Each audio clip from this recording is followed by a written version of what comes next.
Ce que j'aimerais commencer, c'est la base, juste la base, les principes généraux. Déjà, qu'est-ce que le RIC?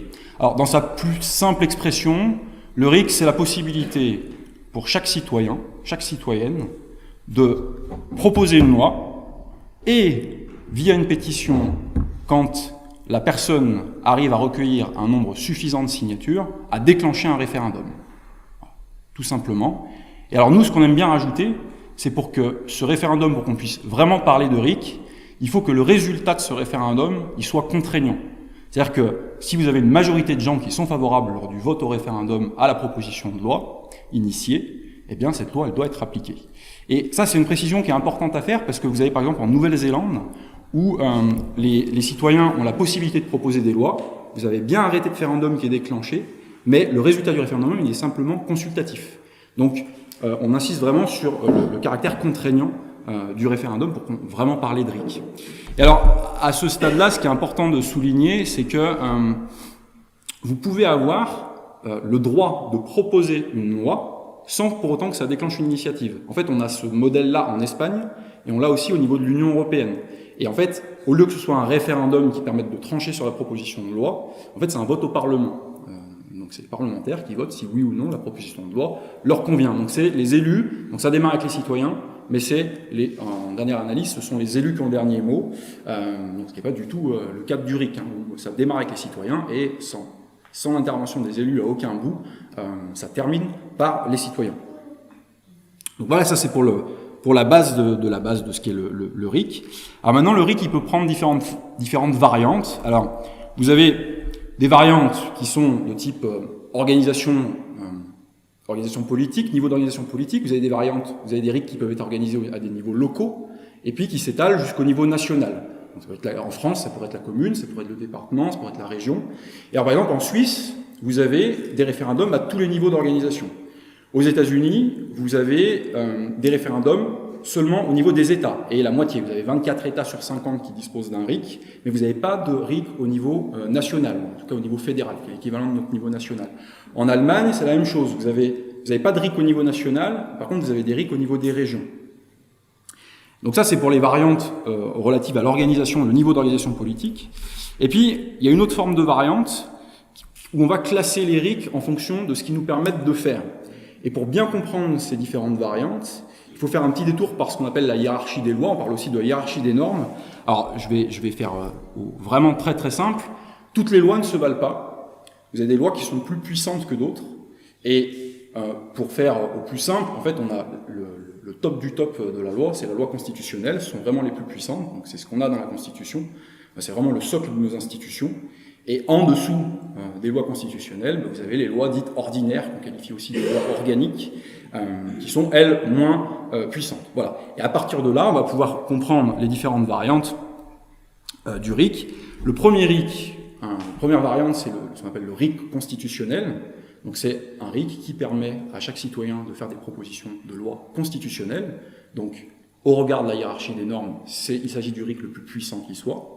Ensuite, vous avez le RIC législatif. Le RIC législatif va concerner simplement les lois ordinaires. Donc ces lois ordinaires, je ne l'ai pas précisé, mais ce sera toutes ces lois qui sont couramment discutées et votées au Parlement. Donc quand on parle du Code de la santé publique, quand on parle du Code du travail, on est là sur des lois ordinaires. Donc le RIC législatif permet de faire des propositions de lois ordinaires, donc un peu moins puissantes que le RIC constitutionnel. Ensuite, vous avez le RIC qu'on qualifie d'abrogatif. Alors là, vous ne pouvez plus vraiment proposer de loi au sens constructif du terme. C'est-à-dire, là, vous pouvez simplement, il y a une loi qui ne vous convient pas, par exemple une loi sur la hausse des taxes du carburant, eh bien vous pouvez vous opposer à cette loi via un RIC dit abrogatif. Et la dernière version de RIC, ce qu'on appelle le RIC révocatoire. Vous avez un élu ou un ensemble d'élus qui vous estimez qu'ils ne font pas bien leur job, ils ne font pas bien leur boulot, et vous aimeriez en changer. Et bien avec un RIC révocatoire, vous avez la possibilité de déclencher l'organisation de nouvelles élections, et si lors de ces élections, de nouveaux représentants sont élus, ça aura pour effet de révoquer les élus en place. Et par exemple, pour la petite anecdote, vous avez en Californie en 2003, vous avez le gouverneur Arnold Schwarzenegger qui a été élu, et en fait c'est suite à la révocation, je ne me rappelle plus son nom, mais en tout cas le gouverneur qui l'a précédé a été révoqué avec un RIC révocatoire. Alors, on entend parler relativement au mouvement des Gilets jaunes, vous avez pu peut-être entendre parler du RIC Carl, et en fait le Carl, C-A-R-L, ce sont en fait les lettres de constitutionnel, abrogatif, révocatoire et législatif, et donc on parle aussi de RIC en toute matière, mais donc voilà, ces lettres font référence à ces différentes formes de variantes. Et ce qui est important de comprendre à ce niveau-là, c'est qu'en fait avec un RIC constitutionnel, en principe, vous pouvez tout faire. En fait, vous pouvez faire du législatif, vous pouvez faire de l'abrogatif, vous pouvez faire du révocatoire. Tout est possible avec un RIC constitutionnel. En fait, le seul intérêt d'avoir finalement, de spécifier peut-être des variantes, de spécifier un RIC législatif ou un RIC abrogatif, c'est d'avoir des procédures différentes. C'est-à-dire qu'on pourrait imaginer, dire à un moment donné, bon, un RIC constitutionnel, peut-être qu'il faut plus de signatures qu'un RIC simplement abrogatif, parce que comme c'est quand même plus important, c'est plus puissant. Alors en Suisse, c'est par exemple le cas. Il y a un RIC constitutionnel, le seuil de signature est à 100 000, le RIC abrogatif, lui, est à 50 000. Mais en principe, retenez, et ça sera important pour la suite, qu'avec un RIC constitutionnel, on peut tout faire. Alors, au-delà des variantes, une question qui peut se poser, toujours dans les principes généraux relatifs au référendum d'initiative citoyenne, c'est l'articulation entre le RIC et ce qu'on appelle la démocratie directe. Est-ce que si on a un RIC, ça veut dire qu'on a démocratie directe? Eh bien la réponse à cette question est non. En fait, il faut absolument, pour qu'il y ait démocratie directe, il faut un RIC, mais si vous avez le RIC seul, ça ne signifie pas qu'il y a démocratie directe. Alors pour comprendre la réponse à cette question, alors il faut qu'on se mette d'accord sur ce qu'on entend par démocratie directe, et ça c'est une discussion qui pourrait durer indéfiniment. Alors nous, dans notre ouvrage, on a fait le choix de 3 caractéristiques pour la démocratie directe, 3 caractéristiques qui nous paraissent claires et avoir des implications très pratiques dans le sens où elles nous montrent clairement ce qu'il faut avoir pour avoir ce qu'il faut avoir d'un point de vue législatif pour parler de démocratie directe. La première caractéristique, pour avoir une démocratie directe, il faut que les citoyens puissent modifier les lois les plus puissantes qui soient, c'est-à-dire les lois constitutionnelles. Les citoyens, dans une démocratie directe, les citoyens peuvent modifier la Constitution. Donc, quelle est l'implication pratique de cette caractéristique? Eh bien, si vous voulez une démocratie directe, il faut un RIC constitutionnel. Ça, c'est le premier point. Deuxième caractéristique, pour avoir une démocratie directe, il ne faut pas de clause d'exception, il ne faut pas d'interdit. C'est-à-dire qu'avec votre RIC constitutionnel, il n'y a aucun sujet interdit aux citoyens.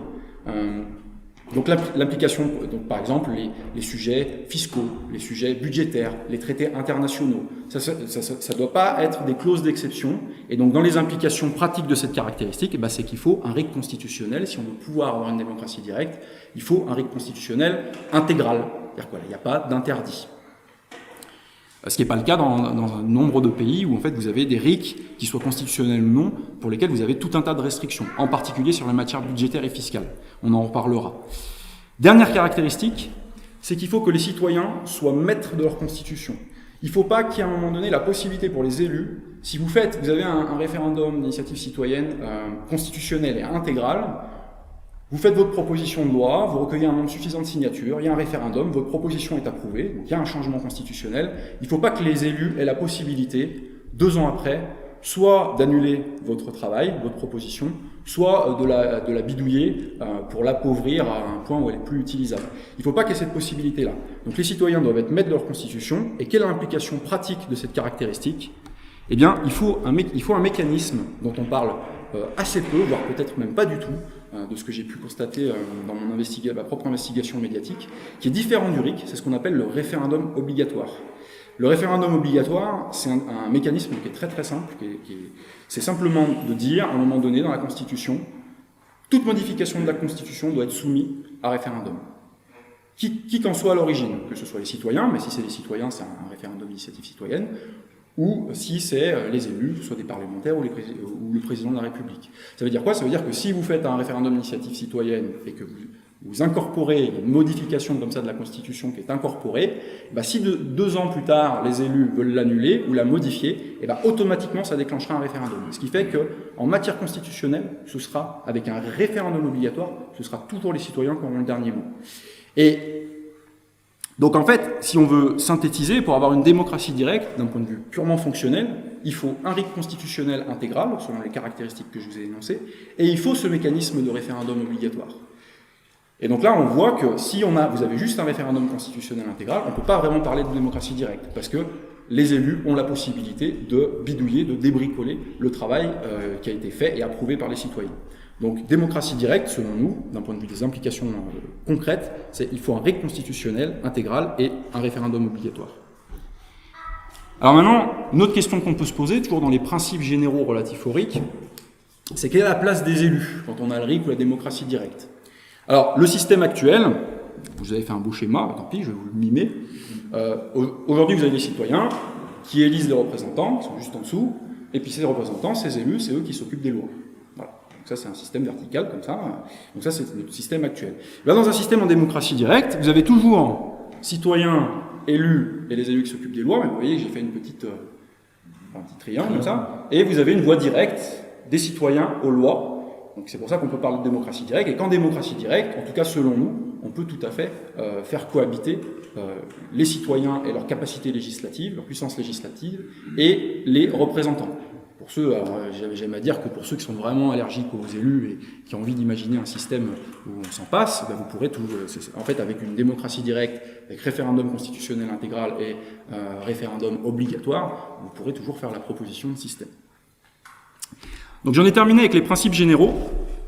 Et maintenant, ce que j'aimerais aborder, c'est la question de l'argumentaire, des avantages, des inconvénients, des arguments favorables, des arguments défavorables au référendum d'initiative citoyenne et de manière plus générale à la démocratie directe.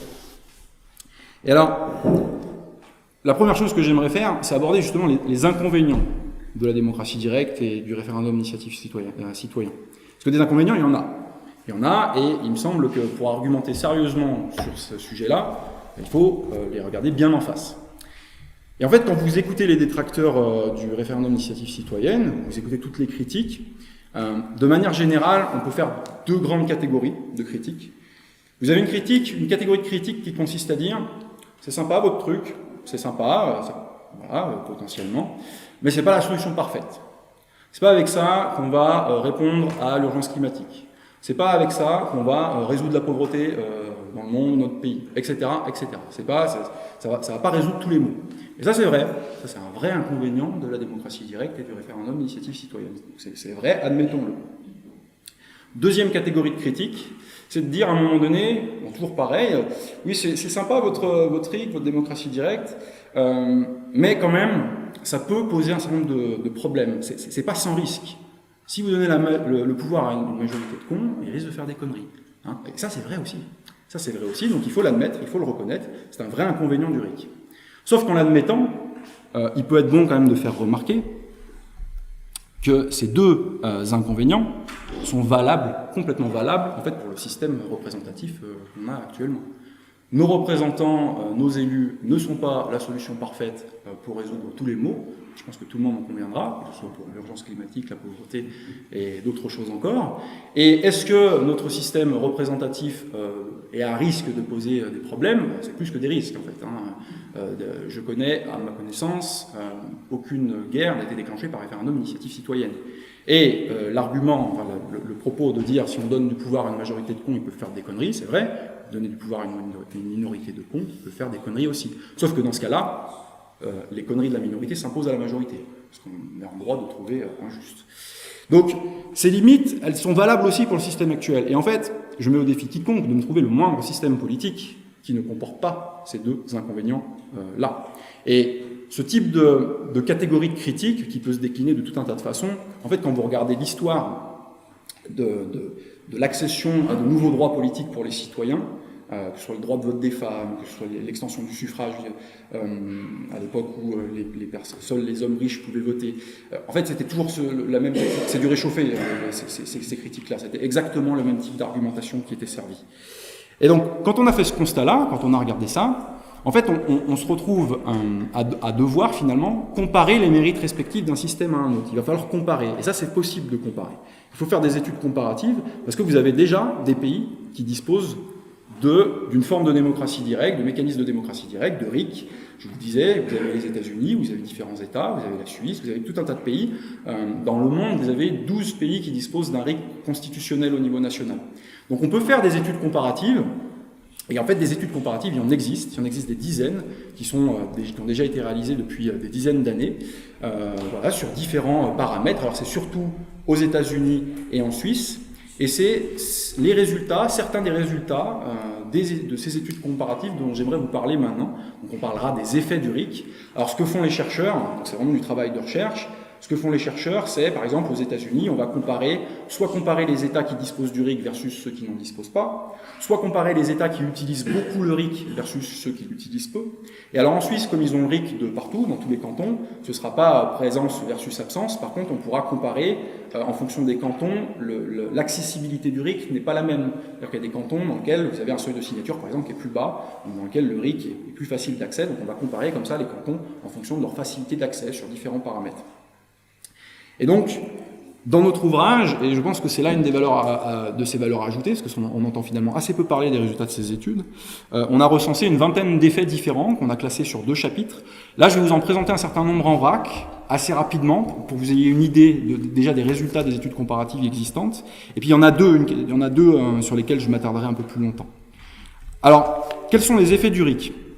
Alors, je parlerai en général de quel est l'effet de la présence du RIC, même si, je vous l'ai expliqué, c'est un peu plus compliqué que ça. Ça peut être accessibilité, etc. Mais pour simplifier le propos, je parlerai de l'effet de la présence du RIC.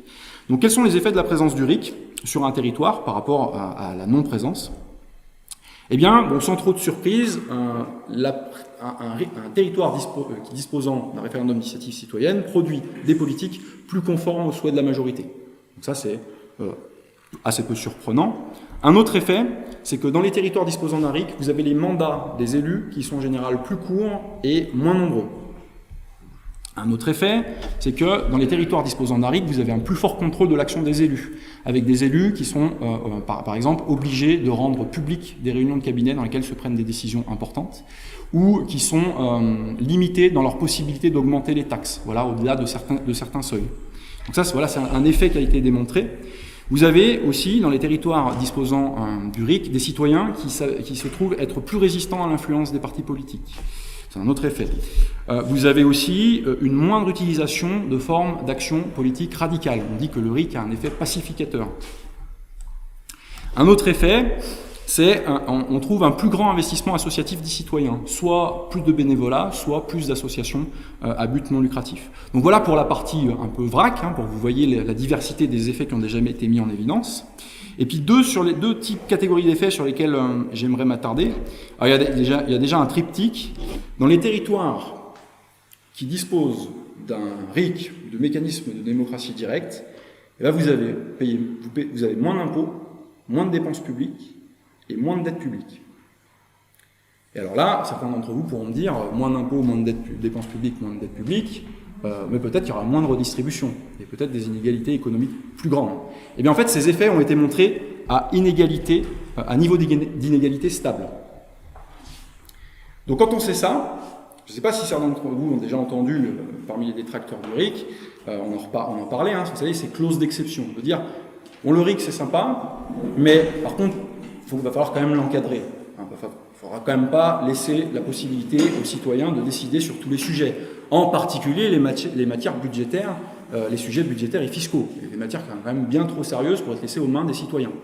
Et bien, vous voyez, quand on a connaissance des effets de ces études, et bien on est en droit de trouver ces propos totalement infondés en fait. Un autre type d'effet que je trouve intéressant, c'est que dans les territoires qui disposent d'un RIC, on a des citoyens qui ont des connaissances politiques qui sont supérieures aux territoires n'en disposant pas. Et alors, ce qu'ont fait certains chercheurs suisses, c'est essayer de voir, parce que le niveau de connaissances politiques, il dépend de tout un tas de facteurs, dont par exemple le niveau d'éducation, et ils ont essayé de voir de combien finalement, en fait ce qu'ils ont mis en évidence, je vais aller à la conclusion directement, c'est ce qu'ils ont mis en évidence, c'est que pour avoir un effet éducatif similaire à celui du RIC, sans le RIC, il faudrait différer la scolarité obligatoire de 2 à 3 ans. Donc non seulement on peut dire qu'il y a un effet éducatif du RIC qui est réel, mais en plus cet effet éducatif il est loin d'être négligeable. Donc de la même façon, moi j'ai pu souvent entendre donner du pouvoir aux citoyens, d'accord, mais avant il faudra quand même les éduquer. Bon bah si on est sur cette ligne, si vous trouvez quelqu'un sur cette ligne-là, eh ben, en fait, vous pouvez lui dire, bah, ça tombe bien en fait, donnons du pouvoir aux citoyens, donnons le RIC tout de suite, ça aura un effet éducateur significatif. Et la logique sous-jacente, elle est bien documentée en fait, c'est que quand vous donnez du pouvoir de décision aux gens sur un sujet, voilà, vous avez du pouvoir sur tel sujet, il va falloir décider, et ben, les gens se renseignent sur ce sujet, s'informent, s'y intéressent, et voient leur niveau de connaissance augmenter sur le sujet. Et quand vous sollicitez les gens régulièrement sur différents sujets, comme la question de l'Union européenne, etc., eh bien, leur niveau de connaissance politique augmente. Je trouve tout à fait raisonnable, c'est ce que je vous disais, c'est face à des gens qui tiennent des propos critiques vis-à-vis du RIC, tels que, ou en tout cas des propos tels qu'il faudrait à un moment donné, le RIC c'est bien, mais il faudrait l'encadrer, en particulier sur les sujets budgétaires et fiscaux. Bon, là, c'est vraiment intéressant d'avoir en tête ces effets-là pour pouvoir recadrer en fait ce type de personnes et dire à un moment donné, arrêtons la discussion là, allez travailler, documentez-vous, parce que non seulement les études, votre propos est infondé au regard des résultats qu'on a, voire on aurait des résultats qui tendent plutôt à montrer l'inverse, c'est-à-dire que les citoyens sont plus responsables que les représentants. Et vous pourrez le voir dans l'ouvrage, il y a tout un tas de mécanismes explicatifs bien documentés pour expliquer que les citoyens ont une bien meilleure capacité de gestion que leurs représentants. Alors, au-delà des effets, il y a quand même des arguments qu'on peut utiliser de manière positive et directe pour défendre la démocratie directe et le RIC. Et il y en a plusieurs, et j'aimerais vous en présenter un qui est vraiment un avantage qui me paraît être très très fort. Donc là, on peut vraiment utiliser de manière positive. C'est l'effet du RIC sur l'augmentation de nos droits politiques.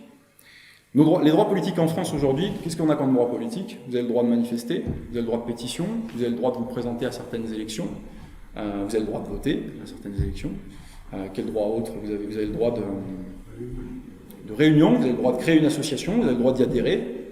Voilà, vous avez un certain nombre de droits politiques. Ça n'a pas toujours été le cas, on n'a pas toujours eu autant. Il faut savoir qu'il y a tout un tas de pays où en fait on en a moins, effectivement, mais il y en a d'autres où on en a plus. Vous avez par exemple, dans l'écrasante majorité des pays d'Europe, si ce n'est pas tous, je crois qu'il n'y a que la France et le Portugal qui font exception, les citoyens ont le droit de parrainer un candidat pour les élections présidentielles. En France, aujourd'hui, le parrainage d'un candidat pour les élections présidentielles, c'est soit un maire, soit c'est les maires ou les grands électeurs. Les citoyens ne peuvent pas parrainer un candidat. Et bien, ce droit existe dans quasiment tous les pays d'Europe, sauf la France. Vous avez des droits, alors c'est pas forcément, vous n'avez pas forcément plus de droits dans certains pays, mais des droits plus étendus. Par exemple, le droit de manifester en Suisse, vous avez le droit de manifester à visage couvert, et le gouvernement ne peut pas interdire une manifestation, ce qui n'est pas le cas en France. Donc, on a comme ça des droits qui peuvent être plus ou moins importants, et donc on a aussi, dans certains pays, le droit de révoquer des élus, les citoyens ont le droit de faire des lois, les citoyens ont le droit d'abroger des lois, et donc c'est là une des forces du RIC, quelle que soit sa forme, et évidemment plus les formes sont diverses, ou en tout cas plus elles sont puissantes, par exemple avec un RIC constitutionnel, et plus nos droits politiques en tant qu'individus augmentent. Et avec un RIC constitutionnel, je dirais qu'on est même au-delà de la simple augmentation du droit politique, c'est qu'avec un RIC constitutionnel intégral, vous obtenez le droit politique, chaque citoyen obtient le droit politique de s'octroyer d'autres droits politiques et d'étendre ces droits politiques. Et donc ça, c'est vraiment quelque chose qui me paraît très très important et qu'on ne va pas retrouver par exemple avec d'autres mécanismes qui sont proposés pour améliorer le système des institutions politiques, qui sont un mécanisme qui m'est tout à fait sympathique et sympathique à l'ensemble de mes collègues, qui est par exemple le tirage au sort. Le tirage au sort, c'est un mécanisme qui permet d'améliorer la représentation, et c'est un mécanisme qui conduit à choisir encore une fois des représentants. On reste dans le système représentatif. Et ça ne donne pas de droit politique, ça ne nous donne pas de droit politique en tant qu'individu, contrairement au RIC. Vous déclenchez une assemblée constituante, ceux qui vont être choisis pour l'assemblée vont être dotés de super pouvoirs, donc c'est super, mais tous les autres citoyens n'auront pas de droit politique supplémentaire. Et c'est là vraiment une valeur ajoutée du RIC, à mon avis, c'est qu'on a une augmentation des droits politiques des individus. Alors à partir de là, j'en ai terminé avec l'argumentaire, et pour la suite de la présentation, je vais partir du principe que vous êtes tous convaincus. D'accord? Bon, je ne prends pas grand risque, au moins sur l'esprit. Après, la forme concrète, on va en discuter. Mais au moins sur l'esprit, et là je ne prends pas grand risque, parce que je sais que l'ensemble des sondages indique 70 à 80% des gens favorables au RIC. Donc, vous êtes tous convaincus, mais le problème qui se pose maintenant, on a une revendication qui est claire, les citoyens doivent pouvoir légiférer directement sans l'intervention des élus, qui est minimal, ce qui est super, parce que ça permet une adhésion transpartisane, tout le monde peut s'y retrouver. Mais le problème, c'est que cette revendication, elle peut s'incarner dans... Il y a tout un tas de RIC possibles, en fait, tout un tas de propositions concrètes possibles. En fait, même potentiellement, il y en a une infinité de RIC possibles. Sauf que là où c'est problématique, c'est que quand on regarde à l'international, on voit clairement qu'il y a des RIC qui fonctionnent mieux que d'autres, voire qu'il y a des RIC qui ne fonctionnent pas du tout. Et donc, ce que j'aimerais vous proposer dans donc la partie j'avais intitulé sur mon diapo, comment et quel RIC construire. Et donc, relativement pour répondre à cette question, ce que je vous propose en premier, c'est de voir quels sont les pièges à éviter, en faisant justement, alors regardez ce qui se passe un peu à l'international. Alors, le premier piège, il y en a plein, j'en ai choisi 3, les autres vous les retrouverez tous dans l'ouvrage, j'en ai choisi 3 qui sont vraiment illustratifs, emblématiques. Le premier piège à éviter, c'est de mettre un seuil de signature pour la proposition qui est trop élevé. Alors, qu'est-ce qu'on entend par seuil de signature trop élevé? Eh bien, par exemple, vous avez les Philippines, c'est 12% de l'ensemble des électeurs, ce qui représente à peu près 6 millions d'électeurs. Bolivie, 15%, ce qui représente à peu près 3 millions d'électeurs. Venezuela, 20%, ce qui représente à peu près 1 200 000 électeurs. Donc, si on avait des seuils tels que ceux-là en France, pour pouvoir déclencher un référendum, ça veut dire que votre proposition, il faut recueillir entre 5 millions et 10 millions de signatures. Et donc, pour vous donner une idée, j'ai regardé l'ensemble des pétitions qui ont bien fonctionné ces dernières années. En fait, vous atteignez très très rarement le million. Là, vous avez la seule pétition, à ma connaissance, la récente, qui a dépassé le million, c'est la pétition de la gilet jaune Priscilla Ludowski contre la hausse des taxes du carburant, ou pour la baisse, je ne sais plus, qui a recueilli 1 200 000 signatures. Donc, vous voyez que même au plus bas, je vous disais, ça serait entre 5 et 10 millions, même si on avait un seuil à 5 millions, eh bien, on peut toujours courir pour avoir un RIC qui passe. Et d'ailleurs, ces 3 pays, Philippines, Bolivie, Venezuela, Philippines, vous avez un RIC depuis 1987, Bolivie 1999 et Venezuela 2009. Eh bien, dans les 3 cas, 0. Le nombre de RIC depuis l'instauration du RIC dans ces pays, il n'y en a eu aucun. Voilà. Alors, deuxième piège, le délai de récolte des signatures. Parce que si je vous dis, on va fixer le seuil à 1%, voilà, 1%, même moins, on va dire, allez, en France, il faut, mettons, 500 000 signatures. 500 000 signatures, mais par contre, vous avez 15 jours pour récolter ces 500 000 signatures. 15 jours, 500 000 signatures. Alors, à part si ça se fait sur le web, alors c'est pas très courant pour l'instant, mais en tout cas, s'il faut y aller en manuscrit, ce qui est le cas dans la plupart des pays, avec la pétition, aller au marché, etc., récolter 500 000 signatures en 15 jours, vous avez intérêt à avoir une sacrée équipe de militants. C'est très difficilement réalisable. Et d'ailleurs, en fait, on a la Croatie qui a... donc, la Croatie, elle a un seuil de signature qui est à 10%, donc ce qui est déjà élevé. Donc, ça représente 300 000 électeurs. Et il faut bien... leur seuil, c'est fixé constitutionnellement, c'est 15 jours. Il faut 15 jours pour récolter ces 300 000 signatures. Et donc, la Croatie, eh bien, c'est pas compliqué. Nombre de RIC en 25 ans, un seul. Il y en a quand même un qui est passé. Mais, vous voyez, c'est quand même pas un RIC très, très fonctionnel. Dernier piège, dernier gros piège à éviter, c'est la question des quorums. Les quorums, c'est un mot qui peut être un peu effrayant comme ça au premier abord. En fait, c'est l'idée de dire, première étape tout à fait intuitive, c'est de dire, pour que le référendum, pour que la proposition de loi soit adoptée, il faudra qu'il y ait la majorité des gens qui y soient favorables. Mais rajouter un quorum, c'est rajouter une exigence.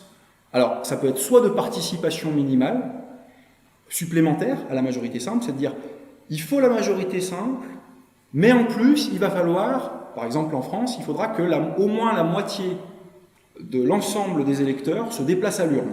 Qu'est-ce que ça veut dire en France? Alors on va arrondir, on va dire que l'ensemble des électeurs, on est 40 millions, donc la moitié c'est 20 millions.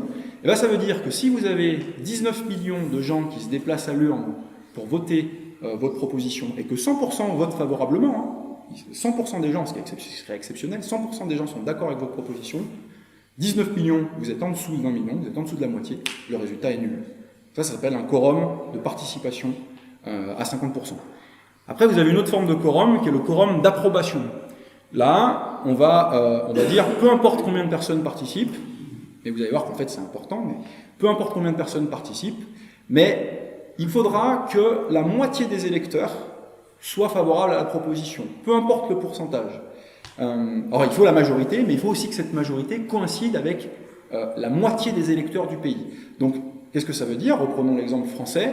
Vous avez 40 millions d'électeurs, la moitié c'est 20 millions. Et bien même si vous avez 30 millions de personnes qui se déplacent à l'urne, donc 30 millions de personnes, c'est 75% de participation, c'est énorme. Et que vous avez 19 millions qui sont favorables à votre proposition et 11 millions qui sont défavorables, et bien 19 millions, c'est en dessous de 20 millions, le résultat est nul. Le référendum annulé. Donc c'est quand même dommage. Et alors, les exemples un peu emblématiques qu'on a en Europe, c'est la Lituanie et la Lettonie. Dans ces deux pays, ils ont des quorums de participation tels que donc c'est des quorums d'approbation tels que ceux que je viens de vous décrire.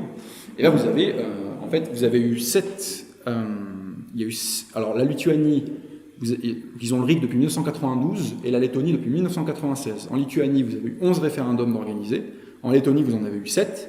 Et dans tous les cas, vous n'avez jamais eu un seul référendum qui a abouti à cause du quorum. Et pour vous donner un exemple, vous avez eu en Lettonie, alors je crois que c'était en 2003, la population a voulu introduire, il y a une proposition pour introduire un RIC révocatoire. 97% des gens y étaient favorables.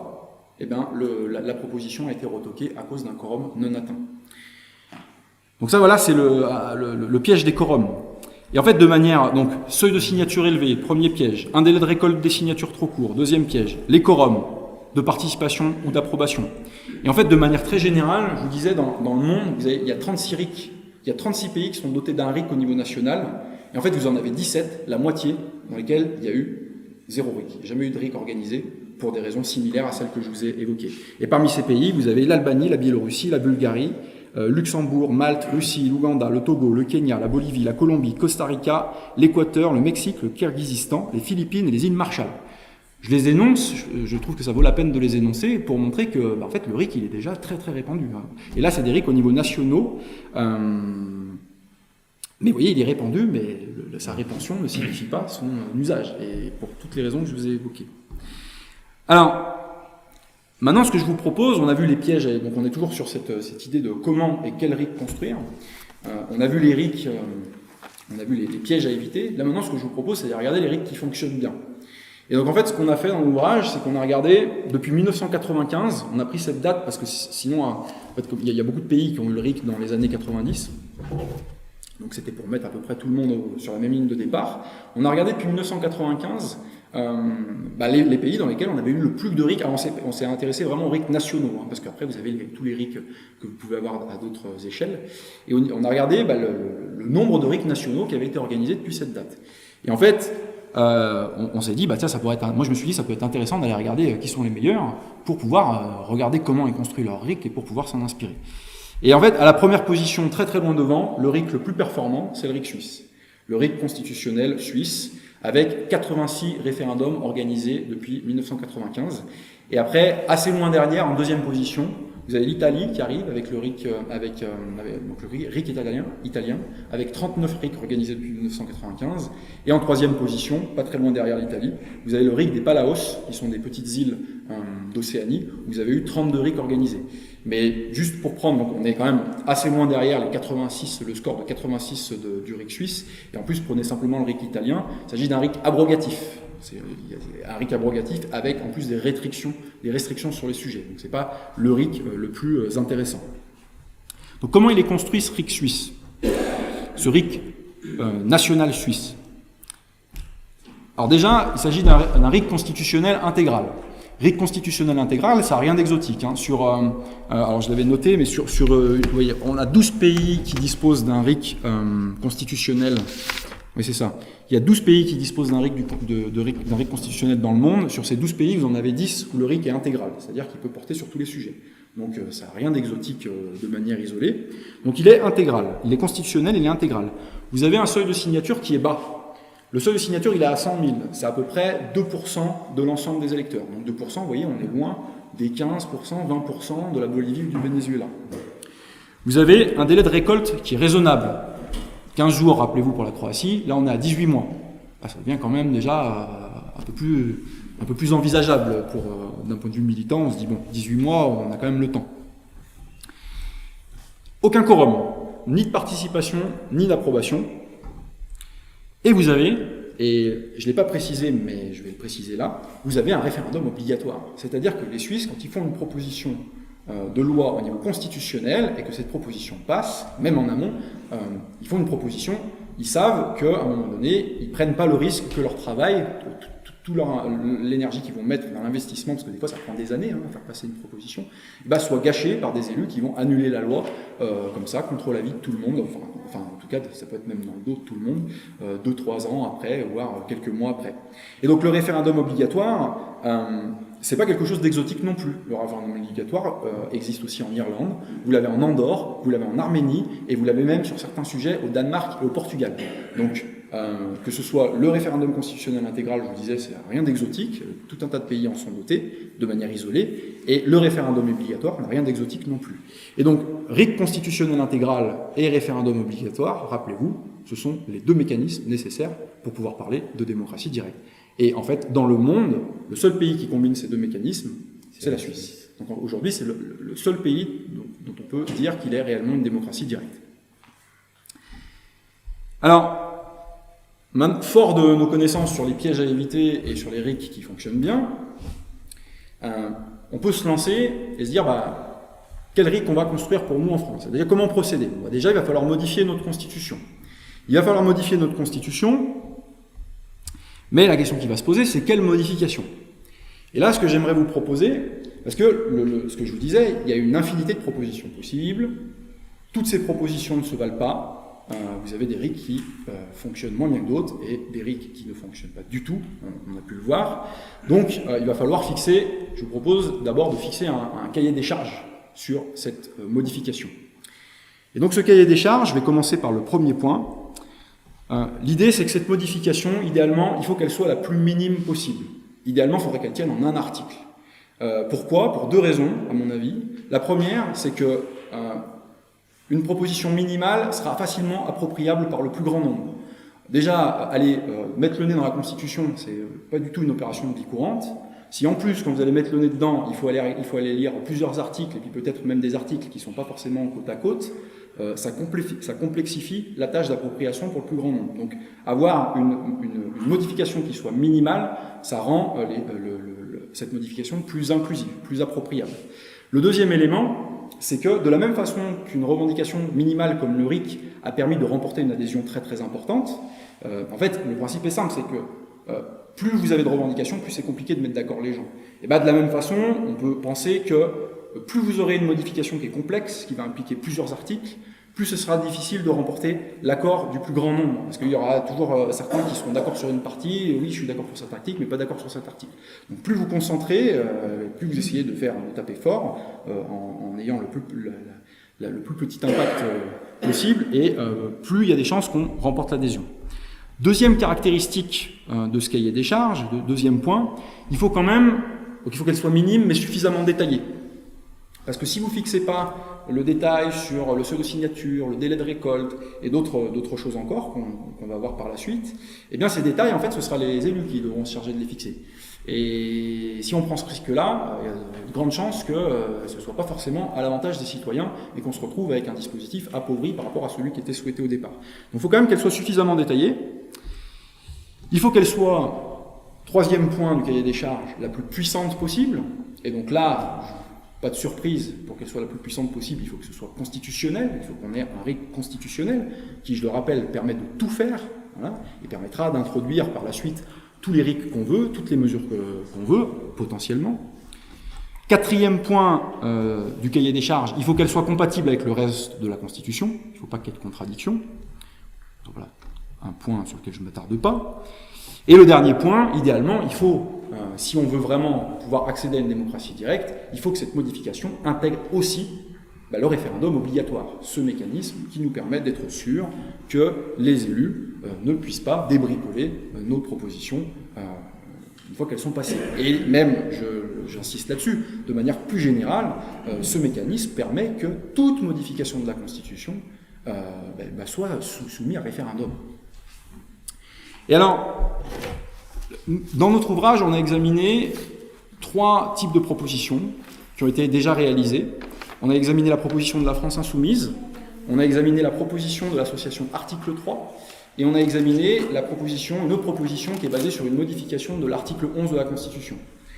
Et alors il y en a sûrement d'autres, donc on a fait le choix de celles qui étaient peut-être les plus médiatisées. On n'a aucune de ces propositions qui répond au cahier des charges. Alors je ne rentre pas dans le détail, on pourra le faire dans la discussion si vous le souhaitez, mais au moins pour 2 raisons. Premier point, c'est qu'en fait toutes ces propositions, elles impliquent des modifications multiples de plusieurs articles, 4 ou 5 au minimum, et aucune n'introduit le référendum obligatoire. Donc là, on a le droit de se demander, à ce stade, est-ce que c'est possible de faire une proposition qui réponde à un cahier des charges aussi exigeant? En fait, oui, ça l'est via la modification d'un article bien précis, qui est l'article 89 de la Constitution. L'article 89 de la Constitution, son rôle, il est simple, c'est il fixe qui a le droit de modifier la Constitution. C'est vraiment l'article de choix. Et en fait, aujourd'hui, qui a le droit de modifier la Constitution? Vous avez le président de la République ou des parlementaires. Voilà, c'est tout. Éventuellement, le président peut solliciter les citoyens via un référendum, mais il n'est pas du tout obligé de le faire. Donc aujourd'hui, on n'a absolument pas de fait notre mot à dire sur les modifications constitutionnelles. Et donc, en modifiant l'article 89, cet article 89, on peut introduire un RIC constitutionnel intégral, le référendum obligatoire, ce mécanisme qui, bon, je pense que je l'ai suffisamment répété, tout en précisant, alors je vais tous vous les énoncer, juste pour que vous ayez une idée, 8 points de détail qui sont le seuil de signature, le délai de récolte de signature, le délai de validation de la pétition, l'institution en charge de la validation, le délai de déclenchement du référendum, l'institution en charge de déclencher le référendum, les conditions d'adoption du résultat et le délai d'application du résultat. Juste, j'en détaille au moins 2, c'est que je vous ai parlé du seuil de signature ou du délai de récolte, mais une fois que vous avez votre pétition avec toutes les signatures, il faudra bien qu'à un moment donné, quelqu'un quand même se charge de vérifier si elles ne sont pas bidonnées, vos signatures. Donc il va falloir spécifier qui fait ça. Et il faudra spécifier aussi, chose très très importante, qui est un piège à éviter, il faudra spécifier un délai, parce que sinon votre pétition elle peut pourrir dans un tiroir. Vous voyez, donc ça c'est toutes des choses, si c'est pas nous qui les fixons, ça sera les élus qui le font derrière, et c'est pas sûr que ce soit à notre avantage. Et donc tout ça, donc RIC constitutionnel intégral et référendum obligatoire, plus tous ces détails-là, eh bien on peut les ajouter dans un unique article avec, et là accrochez-vous, parce que je suis pas peu fier de ce temps. Je suis assez impressionné de ça, avec ça seulement, en ajoutant seulement 45 mots à la Constitution. La Constitution, c'est quand même un peu plus de 13 000 mots. Et alors, bon, je vais quand même tourner pour vous le montrer, juste comme ça, donc tant pis, ça n'aura pas le même effet qu'en grand. Mais là, juste sur une diapositive,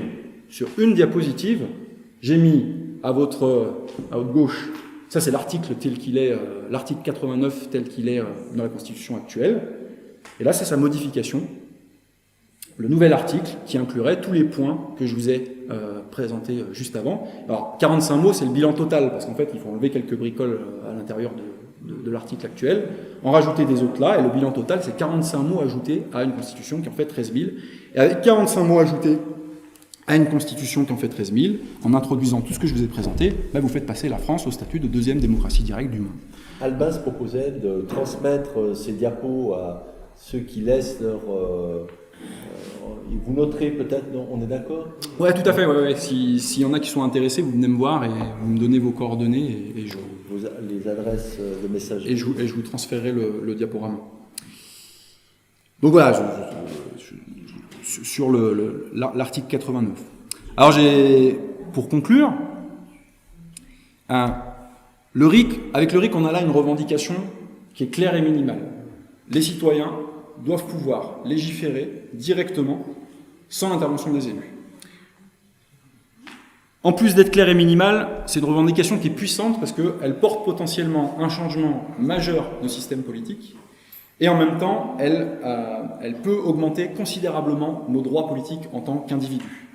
Le problème qui se pose, je l'ai déjà dit, c'est que cette revendication claire, minimale, puissante, il faut la concrétiser en une proposition qui soit elle-même claire, minimale et puissante et qui puisse remporter l'adhésion du plus grand nombre. Et comme on l'a vu, une infinité de propositions sont possibles avec des propositions clairement dysfonctionnelles. Heureusement, je vous l'ai montré, on a une proposition concrète qui est disponible via la modification de l'article 89, et donc c'est la modification constitutionnelle que nous on propose, que vous trouverez à la fois dans l'ouvrage, et bon là vous ne pourrez pas le voir, mais on a lancé une pétition sur cette modification précise de la Constitution. Donc on a une modification qui est possible et qui nous permet, je le répète, de faire accéder la France au statut de démocratie directe.